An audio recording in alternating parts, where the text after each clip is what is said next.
السلام علیکم دوستو، welcome to the Zubair report. دوستو، ٹرمپ نے کچھ ایسا کہہ دیا جس سے پاکستان کو آنے والے ٹائم میں مشکل کا سامنا کرنا پڑ سکتا ہے۔ ایک میڈیا انٹرویو میں ٹرمپ نے کہا کہ پاکستان اپنے نیوکلیئر ویپن کی ٹیسٹنگ کر رہا ہے۔ نہ صرف پاکستان کو کہا بلکہ رشیا، چائنا اور نارتھ کوریا کو بھی کہا۔ دوستو، اگر آفیشیل ریکارڈز کی بات کریں تو جتنی بھی نیوکلیئر پاورڈ کنٹریز ہیں ایکسپٹ نارتھ کوریا، انہوں نے اپنے نیوکلیئر ویپن کی ٹیسٹنگ 1990 سے لے کے 2000 کے درمیان ہی کی تھی۔ اب تک جو لیٹسٹ نیوکلیئر ویپن کا ٹیسٹ ہوا ہے وہ 2017 میں ہوا تھا، جو نارتھ کوریا نے کیا تھا۔ دوستو، آپ لوگ سوچ رہے ہوں گے کہ یہ ٹرمپ کو کیا ہو گیا، یہ اس وقت یہ سب کچھ کیوں بول رہا ہے؟ سب سے پہلے آپ لوگ یہ کلپ دیکھیں، اس کے بعد اس کے بارے میں بات کرتے ہیں۔ Nuclear weapons for I'm testing. saying that we're going to test nuclear weapons like other countries do, yes. But the only country that's testing nuclear weapons is North Korea. China and Russia. Certainly North Korea's been testing.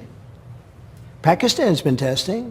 دوستو، Trump اس وقت یہ سب کچھ اس لیے بول رہا ہے کیونکہ وہ امریکہ میں نیوکلیئر ویپن کی ٹیسٹنگ بہت جلد شروع کرنے والا ہے۔ دوستو، جیسا کہ ویڈیو میں رپورٹر نے کہا کہ اس وقت تو صرف نارتھ کوریا نیوکلیئر ویپن کی ٹیسٹنگ کر رہا ہے، تو اس کا آنسر دیتے ہوئے ٹرمپ نے کہا کہ سیکریٹلی چائنا بھی نیوکلیئر ویپن کی ٹیسٹنگ کر رہا ہے، رشیا بھی کر رہا ہے، نارتھ کوریا بھی کر رہا ہے اور پاکستان بھی کر رہا ہے۔ ٹرمپ کی اسٹیٹمنٹ پر پاکستان گورنمنٹ کی طرف سے اب تک کسی بھی طرح کا کوئی بھی رپلائی نہیں آیا ہے۔ یہ جو فلٹر کے بغیر ٹرمپ کسی بھی وقت کچھ بھی بول دیتے ہیں، اس سے دنیا میں بہت سے سیکرٹ ریویل ہو رہے ہیں۔ میں یہ اس لیے بول رہا ہوں کیونکہ یہ ایک بہت بڑی پریشانی کی بات ہے، کیونکہ یو ایس کا پرائم منسٹر وہ بھی ایک سٹنگ انٹرویو میں یہ سب کچھ کہہ رہا ہے، یہ بھی نہیں کہ کوئی ٹویٹ کر دی ہو یا کسی رپورٹ میں ٹرمپ نے یہ سب کچھ کہا ہے۔ باقی دوستو، ٹرمپ یہ سب کچھ اس لیے بھی کہہ سکتا ہے کیونکہ وہ امریکہ میں نیوکلیئر ویپن کی ٹیسٹنگ کرنا چاہتا ہے، اور اگر کوئی دوسری کنٹری پوچھے گی یا یو این پوچھے گا کہ یہ سب تم لوگ کس لیے کر رہے ہو، تو ٹرمپ کہہ سکتا ہے دیکھو چائنا بھی کر رہا ہے، رشیا بھی کر رہا ہے، یہ بھی کر رہا ہے، وہ بھی کر رہا ہے۔ اور دوستو، سب سے بڑی پریشانی کی بات تو یہ ہے، جیسے ہی امریکہ نے نیوکلیئر ویپن کی ٹیسٹنگ شروع کر دی تو رشیا بھی اوپنلی نیوکلیئر ویپن کی ٹیسٹنگ شروع کر دے گا، چائنا بھی شروع کر دے گا، انڈیا بھی شروع کر دے گا، اور جو باقی نیوکلیئر پاور کنٹریز ہیں وہ بھی شروع کر دیں گی، اور یہ جو اب تک دنیا میں ڈی نیوکلیئرائزیشن چل رہا تھا یہ تو بس ایک خواب بن کر ہی رہ جائے گا۔ دوستو، اب تک جتنے بھی دنیا میں نیوکلیئر ویپنز موجود ہیں اس سے دنیا کو 150 بار تک تباہ کیا جا سکتا ہے، اور اگر یہ ٹیسٹنگ بالکل عام ہو جائے گی تو دنیا میں بہت سے ٹریگر پوائنٹس بن سکتے ہیں۔ دوستو، ہم تو یہی چاہیں گے کہ نیوکلیئر ویپن کا یوز کبھی نہ ہو۔ دوستو، ہمیں دیجیے اجازت، اور ایسی انٹرسٹنگ اپڈیٹس کے لیے دا زبیر رپورٹ کو سبسکرائب کر لیں۔